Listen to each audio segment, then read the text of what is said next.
بسم اللہ الرحمن الرحیم۔ السلام علیکم، میرے چینل کہانی وائس میں خوش آمدید۔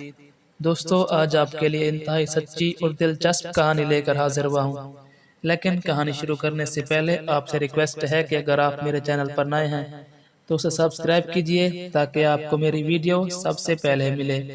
تو چلیے آج کی زبردست کہانی شروع کرتے ہیں۔ مجبوریاں۔ بلقیس ریاض لاکھوں کے حساب سے پاکستانی امریکہ میں رہائش پذیر ہیں، جو اچھی زندگی گزارنے کے لیے پاکستان سے کوچ کر کے اس ملک میں آباد ہوئے۔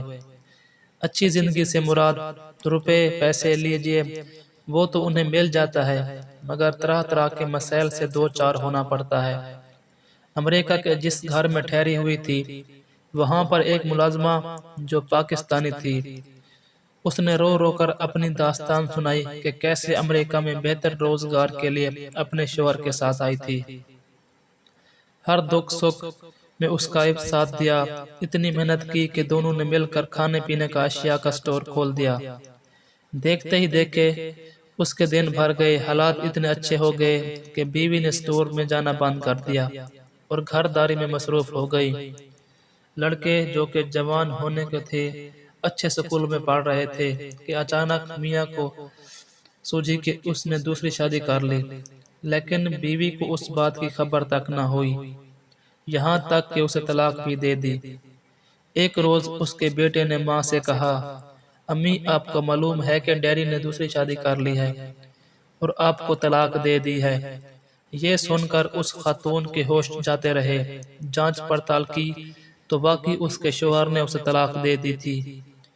جب شوہر سے اس نے احتجاج کیا تو اس نے اسے گھر سے نکال دیا تھا اور وہ بیچاری در بدر پاکستانیوں کے گھروں میں جا کر پارٹ ٹائم کھانے بنانے لگی تھی۔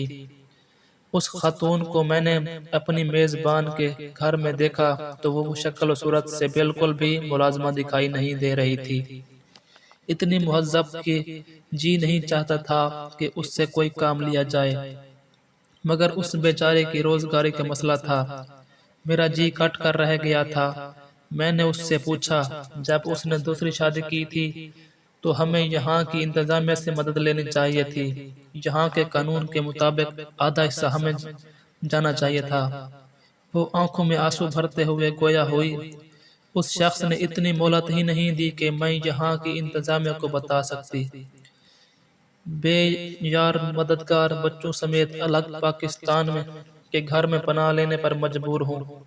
مجھے تو نکال دیا تھا، مگر بچوں کو بھی اپنے پاس نہیں رہنے دیا، ان کو بھی میرے ہمراہ گھر سے باہر نکال دیا۔ بچے بیچارے اس قابل نہیں کہ کچھ کما سکیں، میں محنت مزدوری کر کے ان کو پڑھا رہی ہوں۔ جو ہی کسی قابل ہو جاتے ہیں تو اپنے شوہر پر مقدمہ دائر کر کے اپنا حصہ لوں گی۔ میرے مالک بہت اچھے ہیں، وہ میرا ساتھ دینے کے لیے تیار ہیں۔ دراصل ان کے دو چھوٹے بچے ہیں جن کی میں ان کی غیر موجودگی میں دیکھ بھال کرتی ہوں۔ وہ دونوں ملازمت کرتے ہیں۔ انہوں نے مجھ سے وعدہ کیا ہوا ہے کہ میرا حق دلوا کر رہیں گے۔ ٹھیک ہے، حق تو مل جائے گا، مگر شوہر تو ہاتھوں سے نکل گیا۔ واقعی تم ٹھیک کہتی ہو، مگر ایسے شوہر کے پاس رہنے سے علیحدگی اچھی ہے۔ دکھ سکھ میں تم نے وہ ساتھ دیا اور جب اچھے دن آئے تو وہ خوشحال ہوا۔ تم نے نظریں پھیر لیں، ایسے لوگوں کو ضرور سزا ملنی چاہیے۔ تم اپنے مالک سے التجا کرتی رہو اور مقدمہ بھی دائر کرتے رہو، بات ہو گئی تو ہو سکتا ہے تمہاری شنوائی نہ ہو۔ میری اس بات سے وہ دکھ بھرے لہجے سے بولی، میں ضرور مقدمہ کروں گی۔ کاش میاں پر میں کڑی نظر رکھتی تو آج یہ دن نہ دیکھنا پڑتا۔ جب سٹور اچھا خاصا چل پڑا تو ایک امریکی عورت نے میرے ساتھ میاں سے التجا کر کے نوکری حاصل کر لی تھی اور سارا وقت وہ شوہر کے ساتھ کام کرنے لگی تھی۔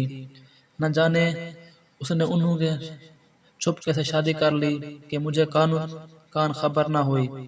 آج میں اپنے برے نصیب کو رو رہی ہوں۔ واپس وطن کس منہ سے جاؤں، وہاں میری کتنی بےعزتی ہوگی۔ اس دکھ کی بھری باتوں سے میرا جی کٹ کر رہ گیا تھا۔ وہ عورت مظلوم مجبور تھی، نہ جانے ایسی کتنی عورتیں مظلوم ہوگی۔ تو دوستو آج کی کہانی یہیں ختم کرتے ہیں۔ اگر یہ کہانی آپ کو اچھی لگے، ویڈیو کو لائک شیئر اور چینل کو سبسکرائب کرنا نہ بھولیں۔ ملتے ہیں نیکسٹ ویڈیو میں، تب تک کے لیے اللہ حافظ۔